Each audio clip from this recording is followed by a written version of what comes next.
আসসালামু আলাইকুম। তো কেমন আছেন আপনারা? আশা করি আল্লাহর রহমতে অনেকটাই ভালো আছেন। আল্লাহর রহমতে আর আপনাদের ভালোবাসায় আমি অনেকটাই ভালো আছি। তো আর বেশি কথা না বলে চলো আমরা অহনা গল্পের আরও একটা পর্ব শুরু করি। অন্যদিকে গ্রামের সরু গলির পাশ দিয়ে ধান খেতে আসতেই মুরের সাথে দেখা হয় রুস্তম, মানে অহনার বাবার। রুস্তম সালাম দিতেই লোকটা থামে, সবার দিকে তাকিয়ে বলল, রুস্তম যে, কেমন আছো? রুস্তম বলল, আপনাদের দোহাই ভালো আছি। মুরল বলল, এরা কারা? এলাকায় নতুন আসছে মনে হয়। রুস্তম গলা নামিয়ে নরম কণ্ঠে বলল, শহর থেকে এসেছে আমার মেয়ের সকল বন্ধু। মুরল বলল, মেয়ে কই? তাকে তো অনেকদিন ধরে দেখি না, কলেজে পড়ে নাকি? রুস্তম পিছন থেকে টেনে অহনাকে সামনে দাঁড় করালো। এই যে আমার মেয়ে অহনা। অনেকদিন পর গ্রামে পা রাখলো, শহরে পড়ে। অহনা সালাম দিল মুরলকে। সালাম নেই মুরল অহনাকে খুঁটিয়ে খুঁটিয়ে দেখে আর বলল, মেয়ে তো অনেক বড় হয়ে গেছে, তা তুমি কিছু ভেবেছ? রুস্তম বলল, এখনো ভাবা হয়নি, কারণ ওর মা মারা গেছে কিছুদিন হয়েছে, তাই মেয়েটাকে আর চাপ দিতে চাই না। কথাটা শুনে মুরল বলল, এখনো ভাবা হয়নি? তা বিষয়টা আমি ভাববো। আচ্ছা রুস্তম, এখন আসি, আবার দেখা হবে। অহনা রুস্তমের দিকে তাকালো আর বলল, বাবা লোকটা তোমাকে কি ভাবতে বলছে? রুস্তম বলল, কিছু না, চল তুই। অহনা আবারও পিছনে চলে আসে। মাহমুদের মুখটা লাল হয়ে আছে। অহনা তুড়ি বাজিয়ে জিজ্ঞাসা করে, কি হলো, কি ভাবছো? মাহমুদ অহনার দিকে তাকায় আর বলে, যা তোমার বাবা ভাবছে। অহনা বলল, বাবা আবার কি ভাবছে? মাহমুদ বলল, কিছু না, কেউ পিছনে আসছে। মাহমুদ দাঁড়িয়ে পড়ে। অহনা সবার সাথে তাল মিলিয়ে তাদেরকে চারদিক দেখায়। পিছন থেকে মতিকে দেখে মাহমুদ বাবার চেষ্টা করে তাকে চিনে কিনা। না, চিনেনি, কখনো দেখিনি। অহনা পিছনে তাকাতেই লোকটা কেমন লুকিয়ে পড়ছে। মাহমুদ ভেবে পায় না লোকটা এমন করছে কেন। অহনাকে গিয়ে বলল। অহনা থেমে যায়, সবাই অনেকটা সামনে চলে যায়। মতি বের হয়ে আসতেই অহনা তার কাছে যায় আর বলে, সমস্যা কি আপনার? পিছু নিলেন কেন? মতি কাউকে পাশে না দেখে বলল, কালকে রাতে একটা বিষয় দেখছি, বুঝতে পারছি না সেটা কি সত্যি। অহনা বলল, কি দেখছেন? মতি বলল, আমি দেখছিলাম তুমি উড়ছো আকাশে। আমি অনেকবার খেয়াল করছি, দেখলাম উড়তেছো। সরি তুমি করে বললাম, আসলে তুমি তো আমার থেকে অনেক ছোট, তাই কিছু মনে করিও না, তাই বলছি। অহনা আটকে উঠে বলল, ঠিক আছে, কিন্তু আমাকে দেখলেন কিভাবে? মতি আমতা করে বলল, আমি মানে আমার ঘুম আসছিল না রাতে, তাই হাঁটতে বের হয়েছিলাম। অহনা বলল, আর কাউকে কি দেখছেন? মতি বলল, তুমি একা, কিন্তু এটা বুঝতে পারছি না কিভাবে উঠছিলে তুমি। অহনা যেন হাফ ছেড়ে বাঁচলো, বলল, আপনি ভুল দেখছেন, মানুষ কখনো উঠতে পারে নাকি? মতি বলল, আমি ঠিক দেখছি, এবার তুমি আমাকে সত্যিটা বলবে, কিভাবে তুমি পারলে? আমাকে বলো, না হয় তোমার খারাপ হয়ে যাবে। অহনা বলল, এমন কিছুই হয়নি। আপনি কাকে দেখে আমাকে ভাবছেন কে জানে? আপনি চোখে 2 চামচ বেশি দেখেন, আমাকে যেতে দেন ভাই। মতি বলল, আমি জানি তুমি মিথ্যা বলছো, আমি জেনেই ছাড়বো কিভাবে তুমি এই শক্তি পেলে। এবার দেখো আমি কি করি। অহনা বলল, কি করবেন? কিডন্যাপ করবেন? মতি বলল, দরকার নেই, কিন্তু দরকার হলে সেটাই করব, আমাকে যে জানতেই হবে।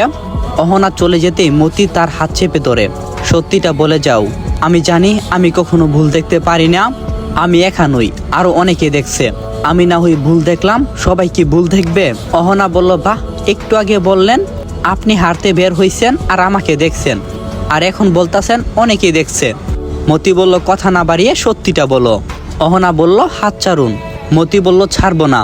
মতি হাত ছাড়ছে না দেখে মাহমুদ তার নাক মুখে ঘুষি মারে। নাক ফেটে রক্ত পড়তে থাকে। অদৃশ্য মার খেয়ে মতি চমকে উঠে।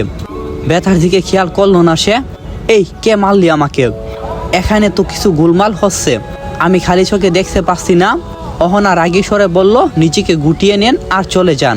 অহনা আবার চলে যেতে চাইলে মতি আবারও তার হাত চেপে ধরে। মাহমুদ কন্ট্রোল হারিয়ে ধাক্কা দিয়ে তাকে।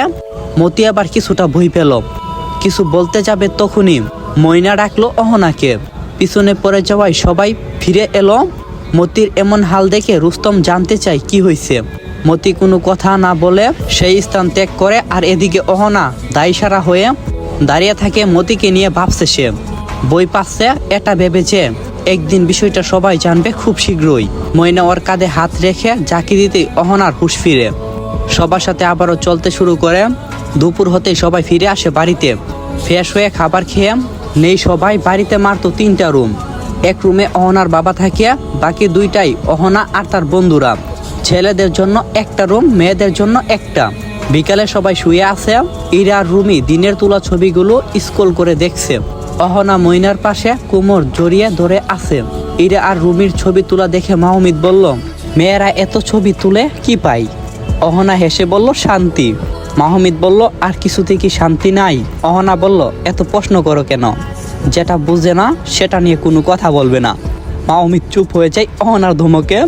কি করা শাসন রে বাবা, যদি আমার জীবনেও কেউ আসতো। তো বেশি কথা না কইয়া গল্পটা কন্টিনিউ করি। মাহমিদ চুপ হয়ে যায় কিছুক্ষণ পর আবারও বলল, মন খারাপ? অহনা ফিসফিস করে বলল, তোমার কি তাতে? কথা বলো না বেশি, সবাই এমনিতে আমাকে পাগল মনে করে। মাহমিদ বলল, তাহলে বাইরে চলে যাব নাকি? অহনা বলল, না। মাহমিদ বলল, আচ্ছা তুমি কেন ছবি তুললে না? অহনা বলল, আমার ভালো লাগে না। মাহমিদ বলল, কেন? তোমার কি শান্তি পেতে ইচ্ছে করে না? অহনা বলল, সবার ভালো লাগা এক না, মেয়েদের স্বভাব অনেক ছবি তোলা, কিন্তু আমার না। মাহমিদ একটু মুচকি এসে বলল, তাহলে তুমি কি মেয়ে না? অহনা বলল, এই ফাজি ফুলা বেশি কথা কই। মাহমিদ হকচকিয়ে উঠে আর বলে, সেটা তো দেখতে পেলাম, প্রায় 1000টা ছবি তুললো, কিন্তু তুলে লাভ কি? বসে বসে এখন সব ডিলিট করছে। কিছুক্ষণ পর সেখান থেকে 5টা ছবি অবশিষ্ট থাকবে শুধু। অহনা বলল, কি বলতে চাও?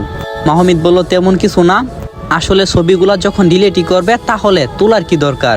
অহনা বলল, সেটা ওদের ব্যাপার। মইনা উঠে বলল, আপা তুমি কার সাথে কথা বলছো? অহনা মাহমিদের দিকে তাকিয়ে চোখ রাঙাই।